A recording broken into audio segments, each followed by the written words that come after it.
Welcome to a conversation about money, risk, and building a life on your own terms.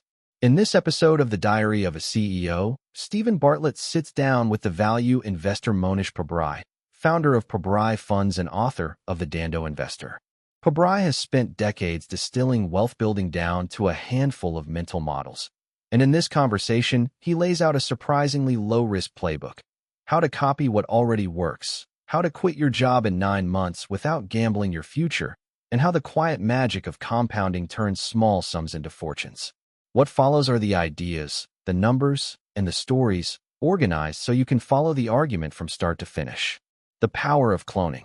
Pabrai's headline idea is that you do not need to invent anything. We're taught that starting a business means creating something new, but the world will happily accept the third or the fifth version of the same thing. As he puts it, if you become a great cloner, you'll be 90 or 95% ahead of the rest of humanity. Humans have an evolutionary bias to look down on copying, and that bias is a mistake. His examples are the giants. Bill Gates and Microsoft, he says, are two of the greatest cloners in history. Word came from WordPerfect, Excel from Lotus, Bing from Google. Almost everything Microsoft did, came from copying someone on the outside. Sam Walton, whose family became the richest in the world, admitted he had no original ideas. Walmart cloned Sears and Kmart, and then buried them both. Howard Schultz saw the cafe culture of Italy and cloned it into Starbucks. Walton would stop the family car on road trips to walk a competitor's store, claiming no one in history had visited more retail stores than he had. Retail, Pabrai notes, is one of the most transparent businesses on earth. Walk into a rival's shop, and you can reverse engineer the whole model in 10 minutes. When a manager once dismissed a messy competitor, Walton shot back, "Yeah, but did you see the candle display? The candle display was fantastic. You can learn something from anyone. Never start a business just to make money. The worst reason to start a company," Pabrai argues, is to make money. The purpose of a business is to deliver an incredible product or service to humanity. Money is the side effect. And here he delivers a humbling truth. Whatever idea you dreamed up in isolation will not work, because you came up with it in an ivory tower between your ears. No founding team is smart enough to know in advance what people actually want. What you need instead is world-class listening and the flexibility to reshape the idea as customers touch it. The business is wet clay, molded by the interplay between the founders and the earliest customers. He tells the story of his own first company, selling IT services to billion-dollar firms. Pitching as senior technology executive at a large Chicago bank, he had 11 slides covering 7 things. The executive stopped him cold. "Go back to slide 10 and do not change the slide. I don't have an interest in any other slide." Slide 10 addressed one severe pain point. Pabrai walked out with a purchase order, then went home, exploded slide 10 into 20 slides, and threw everything else away. His brain, he admits, was too small to have figured that out on its own. The customer told him what was right. He also warns that the single biggest reason businesses fail is leverage. They borrow money, can't pay it back, and they're gone. Listening, focus, and the game of inches. If there's a skill that ties it together, it's listening. We don't learn when we speak, Pabrai says. We learn when we listen. In a pitch, turn your listening up tenfold, lean on your slides less, and draw the customer out. Take in the real signal and discard the noise. Then there's attention to detail, which he calls a game of inches. In any business, you cannot always control your margins or your selling price, but you can always control your costs, and that takes discipline. Sam Walton, he notes, partly chose the name Walmart because it had only 7 letters, which made the store's signage cheaper. Bernard Arnault built the world's largest luxury empire, LVMH, by buying the finest real estate while negotiating mind-blowing deals on it, running a tight ship in a category that doesn't demand one. Apply that cost discipline across 100 small decisions, and it compounds into an enormous advantage. Why we're disengaged and getting your music out. Bartlett cites some sobering numbers. Around 12% of people actively hate their jobs, and roughly 85% of workers worldwide are disengaged. To Pabrai, the truly risky thing is the 9 to 5 itself, because we have one life, and it slips away before we ever get our music out. Getting your music out is his phrase for bringing into the world the thing you know it needs. And because you want to bring it, it never feels like work. Unhappiness at work, he suggests, is usually a symptom of a calling you're not following. Not everyone must be an entrepreneur. Some people get their music out on someone else's stage, and that's fine. But if you're not tap dancing to work each day, something is off. Everyone, he believes, has a calling. We're all unique, all carrying some music we want to release. And finding it means trying things on like different shoes, running thought experiments, and talking to friends. He points to Bill Gates, who saw a magazine cover showing an early personal computer while at Harvard. His friend Paul Allen told him, "We've got to go do this now. This is our time." For Gates, it was an easy decision, even if it shocked his parents. And decades later, Harvard gave him an honorary degree, with his parents in the audience, as if to say, "I told you I'd come back and finish it off." The playbook, quitting your 9-to-5 in 9 months. Here is the heart of the episode, a step-by-step way to go independent without gambling everything. Think of your week as 168 hours, built of Lego blocks. Sleep takes about 56 of them. Your job takes 40. A chunk goes to the necessities of living, commuting, eating, showering. And the rest is free time. Social media, Netflix, friends. The trick is not to shut off your income while you build. Someone is paying your rent and your groceries, so you don't rock the boat. Instead, deliberately dial your job performance down to just above the firing line. Good enough that they won't let you go, but no more, and pour the freed-up energy into your new venture. Crucially, you take that time from your free time, not from your sleep or your work. Pabrai lived it. While employed, he worked his startup from 7 to 9 in the morning, again from 6 at night until midnight, and all weekend. His starting capital was about $100,000, $70,000 in unused credit lines across a dozen cards, and $30,000 pulled from his 401k, reasoning that at 25, he could make it back later. His business turned cash flow positive after 9 months, and only then did he resign. The exit is the best part. He gave 2 weeks' notice, telling his bosses the startup wasn't even competing with them. They admitted they'd been confused for 9 months. They'd met repeatedly about his sharp drop in performance, but it was never quite low enough to fire him. "Exactly," Pabrai said. "That was exactly what I was trying to do." They told him that when, not if, the business failed, he should come back for more money and a promotion. In other words, he had one free shot. If it didn't work, he was back almost exactly where he started. Bartlett connects this to Amazon's idea of Type 2, reversible decisions. And Pabrai's broader thesis is startling. Study entrepreneur after entrepreneur, and you find there was never much real risk. Gates, as a Harvard freshman, had no market value to lose and wealthy parents to fall back on. Reaching out to thousands, signal versus noise. With no money for marketing, Pabrai built a machine. Every week, he mailed 200 letters to senior technology people at 200 different companies. To beat the gatekeeper, the assistant whose job is to block strangers, he used a mail merge with a personal touch, addressing the executive by a shortened first name, "Dear Dave," several times, so the assistant couldn't tell whether he already knew Dave and wouldn't dare throw it out. A week after delivery, he made 200 follow-up calls. Anyone who didn't respond got called again on a doubling schedule. 1 week later, then 2, 4, 8, 16.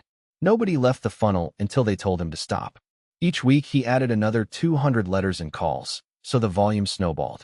Being a numbers man, he tracked the ratios, letters to responses to meetings to closings, with each sale worth $200,000 to $300,000. His yardstick was simple: send 5,000 letters over about 6 months and count the meetings.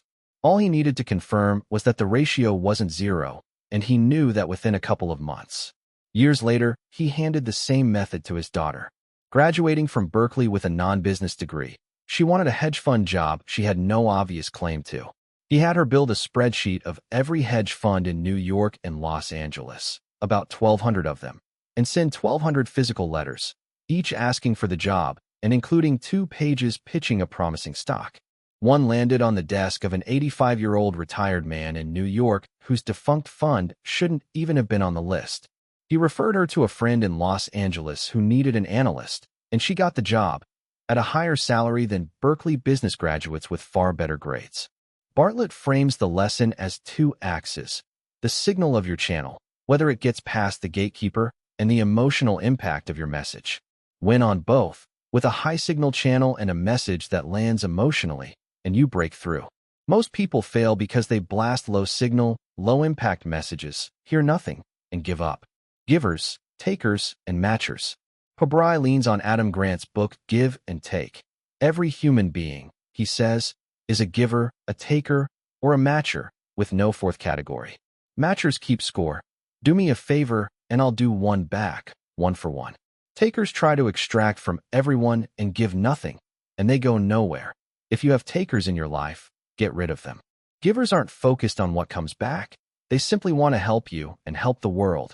And paradoxically, the universe conspires to help them because everyone wants to give back to a genuine giver. So be a giver. Don't play math games. Always try to make sure the other person gets the better end of the deal and let that goodwill compound on its own without worrying about the timeline. He calls the small, seemingly pointless conversations the ones that matter. Relationships formed through those early letters are still with him decades later. Bartlett offers his own version. At 14, he auditioned for a BBC show against 35,000 applicants, and in the queue he was kind to a boy who bragged that his father ran a $500 million company. 5 years later, broke and stealing food to survive, Bartlett got a message. The boy's father had sold his business for $1 billion, had quietly watched Bartlett on social media for years, and wanted to invest, putting in double what Bartlett would have won on the show. Every conversation, he says, is a seed you plant. Hiring. A players, hire slow, fire fast. Once a business grows, the founder becomes the bottleneck, and the only way through is to hire someone exceptional. Yet most owners resist, insisting customers like them, that they do it better, that they trust no one. Pabrai's answer is that recruiting is the founder's #1 job. Elon Musk personally interviewed the first 3,000 people who joined SpaceX because he didn't believe there was any other way.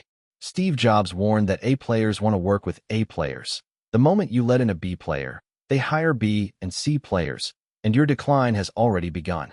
Pabrai uses pre-employment testing, a firm called Caliper, because between genetics and the first 5 years of life, a person's core traits are essentially hard-coded and won't change from 5 to 95. He deliberately hires people who are better than he is at things outside his natural strengths, and that's where the biggest returns come from. His rule is hire slow, fire fast, and firing fast matters even more because it's a kindness to the person who may thrive elsewhere and to the team around them. 3 traits are non-negotiable: intelligence, integrity, and a willingness to work hard. Integrity, he insists, is black and white. Absolute honesty, inside and out. The magic of compounding. When it comes to investing, only 3 variables matter: how much you start with, how long your runway is, and your rate of return. To show the power of time, Pabrai tells the true story of Manhattan, bought by Dutch settlers from the Native Americans in 1623 for $23. Everyone assumes the sellers were fleeced, but imagine they'd handed that $23 to a competent trust officer. He introduces the rule of 72, a mathematical hack he wishes schools taught. Divide 72 by your return, and you get the years it takes to double your money. At 7%, money doubles about every 10 years. Over 100 years, that's 10 doublings, roughly 1,000-fold. So $23 becomes $23,000 after a century, $23 million after 2, $23 billion after 3, and by 2023, $23 trillion, more than a sixth of the entire wealth of every American combined. The sellers, he concludes, were given a fair deal. They just didn't have a good trust officer. And the deeper lesson is the magic of starting small. Push the clock back another century, and even 2 cents, compounded long enough, becomes a fortune. If the runway is long enough, the starting capital barely matters, and neither, in the end, does the rate of return. Compounding is nonlinear, a hockey stick, which is exactly why our intuition fails to grasp it. Index investing for ordinary people. For people who aren't professional investors, Pabrai's advice is refreshingly plain. Spend less than you earn, and save the first dollar, not the last. If you make $50,000, set aside $5,000 before you budget anything else. Start young, because money saved in your early 20s can compound for 50 years. And you don't need to find the next NVIDIA. You just buy a broad index and keep adding to it. Practically, open an account at a broker like Fidelity, Interactive Brokers, or Robinhood, and by the S&P 500. The 500 dominant American businesses, from Nvidia to Microsoft to Apple, expecting around 10% a year if the long trend holds. He's candid that the index has long stretches where it does nothing and looks somewhat overheated now, but with a long horizon and steady dollar cost averaging, it works. An even simpler option, he says, is Berkshire Hathaway, which behaves like an index you can set and forget. The lifetime math is staggering. $5,000 invested at 18, doubling every 7 years, becomes about $500,000 by retirement. And if you add a little more each year, you end up, in his words, with too much money. Dhandho and the Patel motel story. The word Dhandho comes from Gujarat, the region of western India that produced Gandhi and a people famous for business acumen. Literally, it means business, but what it really describes is a way of doing business where the downside is almost non-existent. His book was written around one question: how do you minimize risk while keeping the returns intact? His favorite illustration is the Patels. This Indian community went to Uganda about 130 years ago to build the railroad and came to control large parts of the economy, until Idi Amin seized power in the 1970s, declared Africa for Africans, expelled them, and stripped their assets, leaving them stateless. The United States, Britain, and Canada took them in. With no white-collar skills, some bought a small motel of 10 or 20 rooms, lived in one or two of them, took a bank loan, and ran every job themselves. Cleaning, the front desk, everything, because motels are labor-intensive and they wanted no payroll at all. With no labor costs, they could undercut everyone. Where a competitor charged $25 a night, they charged $19, filled more rooms, saved the difference, and bought the next motel, sending a nephew to run it and repeating the cycle. Today, Pabrai says, roughly 80% of all motels in the United States are Patel-owned, a group that is about 0.1% of the population, all because of the Dhandho way. Heads I win, tails I don't lose much. The first principle of Dhandho is a phrase worth memorizing. Heads I win, tails I don't lose much. If the bet works, you win big. If it fails, you lose almost nothing. Everything is about reducing risk and finding free lunches, getting things done without capital and without downside. Pabrai looks for what his father called offering gaps, things that should exist in the world but don't. Picture two towns with barbers and a growing third town with none. A barber subleases a small space, buys used equipment, and cuts hair one day a week, charging $45 there versus $30 at home, because customers save a 30-minute drive. Demand fills the day, he adds another, and eventually goes full-time. And although competition will one day pull the price back down to $30, by then he's doubled his business, having taken essentially no risk. He pairs this with Warren Buffett's punch card idea. Imagine you're issued a card with only 20 punches for your whole life, and every stock you buy uses one. That scarcity forces real thought. And the numbers justify the caution. About 4% of listed companies generate 90% of the market's return. Pick stocks at random, and you have roughly a 1 in 25 chance of catching one that matters. Buy the index, and you own that 4% automatically. This also reframes the AI gold rush. Nearly everyone chasing venture-backed tech is ignoring that the overwhelming majority of real businesses, laundromats, restaurants, online sellers, are boring and unglamorous, and that's where the offering gaps hide. Moats, he explains, are what keep competitors out, and every business starts without one. The barber earns his moat because people are creatures of habit. Membership models like Costco's, cloned by Amazon Prime, and loyalty programs like the Los Angeles grocer Aruhan create powerful lock-in. As for Apple, he finds it risky. Almost everything emanated from one founder who's been gone a long time, much as Disney had to buy Pixar because Mr. Disney was gone. We currently walk around with a brick in our pockets, he says, and the form factor will change, and the company that replaces it is probably some founder in a garage, more likely not Apple at all. Circling the wagons, and his worst decision. Pabrai closes on the discipline of holding. Over 50 years running Berkshire, Buffett made hundreds of investments, but only about 12 truly moved the needle, the same 4% rule again. And the crucial thing was never the decision to buy those 12. It was never selling them. The phrase comes from pioneers who drew their wagons into a defensive circle. In investing, you circle the wagons around your crown jewels. The catch is that you can only recognize a great business after you already own it. So once you realize you're holding one, you don't let it go. That sets up his worst financial decision, which he frames as a mistake of omission. There are two kinds of errors: mistakes of commission, where an investment goes to zero, and he's had plenty of zeros, and mistakes of omission, where you sell too early. The latter, he says, are far worse. In 2012, he invested in Fiat Chrysler as it emerged from restructuring, when the whole company could be bought for $5 or $6 billion, and he underappreciated that 80% of Ferrari sat inside it. When Ferrari was spun off a few years later, he thought the value had been captured, and he sold. Ferrari today is worth around $100 billion. Had he simply held his roughly 1%, he'd have about $1 billion more. He made a couple of $100 million on the whole affair, but all he needed to do was not sell. And running underneath everything is a striking contentment. For a man who deals in billions, Pabrai is conspicuously happy because, as he asks, what would be the point of the billions without it? Every day, he simply asks how he wants to spend his time, optimizing not for money but for what he loves, which lately is golf. Faced with a choice between the interview and the course, he decided to give his arms a rest and come meet Stephen. And when asked where he'd go if he could go anywhere right now, his answer was exactly what you'd expect: the golf course.